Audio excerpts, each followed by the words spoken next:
ஹரஹர சங்கர ஜெய ஜெய சங்கர.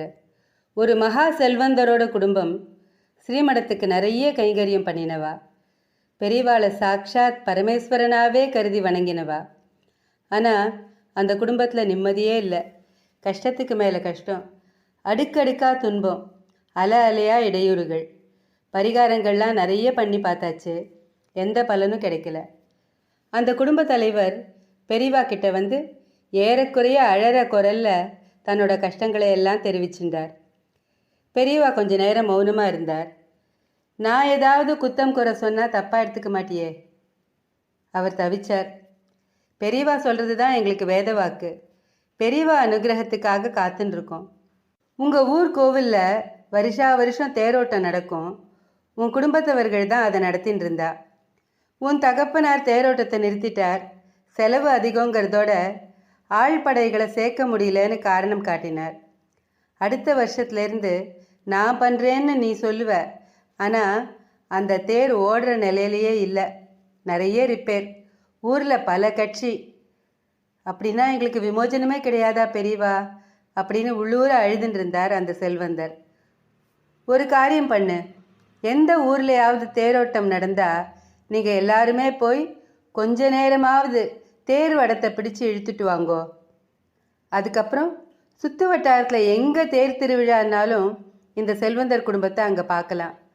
ஆணும் பெண்ணுமா மற்ற ஜனங்களோட நின்றுண்டு தேர் வடம் பிடிச்சு இழுக்க ஆரம்பித்தா. குடும்ப கஷ்டங்கள் தேர் சக்கரங்களோட அடியில் மாட்டிண்டு மண்ணோட மண்ணாக கலந்துடுத்து. அதுக்கப்புறம் தன்னோட ஊர் தேரை சீரமைப்பு குழு அமைச்சு பழைய தேரை செப்பனிட்டு தேரோட்ட தொடங்கினா அந்த ஊர் மக்கள். அந்த தேர் இன்னி வரைக்கும் ஓடின்னு இருக்கு. மற்றொரு அற்புதமான சம்பவம். காஞ்சி மகா பெரியவாளோட தீவிரமான பக்தர் ஒருத்தர் எப்போ வாய்ப்பு கிடைச்சாலும் சுவாமிகளை தரிசனம் பண்ணுறதுக்கு தவறினதே இல்லை. 1983 பிப்ரவரியில் மகாகாவுங்கிற இடத்துல மகா பெரியவா முகாமிட்டு இருந்தார். அந்த முகாமுக்கு போய் தரிசனம் பண்ணினார் அந்த பக்தர். அப்போ அவர் சுவாமிகள் கிட்ட ஒரு விண்ணப்பத்தை கொடுத்தார். பண்டரிபுரம் போய் பாண்டுரங்கனை தரிசிக்க ஆசைப்படுறேன், ஆனால் எனக்கு நாளையோட லீவு முடிஞ்சுடுறது. நாளைக்கு மறுநாள் அலுவலகத்துக்கு அவசியம் போயே ஆகணும். அதுக்குள்ளே பாண்டுரங்கனை தரிசனம் பண்ணுற பாக்கியம் கிடைச்சா ரொம்ப சந்தோஷப்படுவேன் அப்படின்னு அவர் சொன்னார். பெரியவாளும் அவருக்கு ஆசீர்வாதம் பண்ணி பிரசாதம் கொடுத்தார். பெரியவா ஆசீர்வாதத்தில் நாளைக்கு கண்டிப்பாக பண்டரிநாதனை தரிசனம் பண்ணிட முடியுங்கிற நம்பிக்கையோட பண்டரிபுரம் கிளம்பினார் அந்த பக்தர். ஆனால் அவருக்கு அங்கே அதிர்ச்சி காத்துன்னு இருந்தது. அன்னைக்கு அங்கே கட்டுக்கு அடங்காமல் மக்கள் கூட்டம் நிரம்பி வழிஞ்சுன்னு இருந்தது. நீண்ட வரிசையில் மக்கள் தரிசனத்துக்காக காத்துன்னு இருந்தா. நம்பிக்கையோடு வந்தும் பாண்டுரங்கனை பார்க்க முடியலையேங்கிற மனவேதனையில் கோவிலையாவது ஒரு தடவை வலம் வரலாம்னு அந்த கோவில் பிரகாரத்தை சுற்ற ஆரம்பித்தார். கோபுர வாசலுக்கிட்ட வரைச்சு திட்டி வாசல்னு ஒரு சின்ன வாசப்படி இருக்கும். அந்த வாசல் கிட்ட வரார்.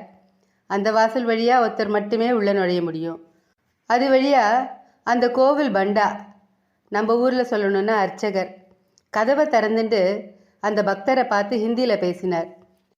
விட்டோபா தரிசனம் வேணும்னா என் கூட வா அப்படின்னு சொல்லிட்டு அந்த பண்டா நடக்க ஆரம்பித்தார். ஆச்சரியத்தோட அந்த பக்தர் அந்த பண்டாவை பின்தொடர்ந்து நடந்து போனார்.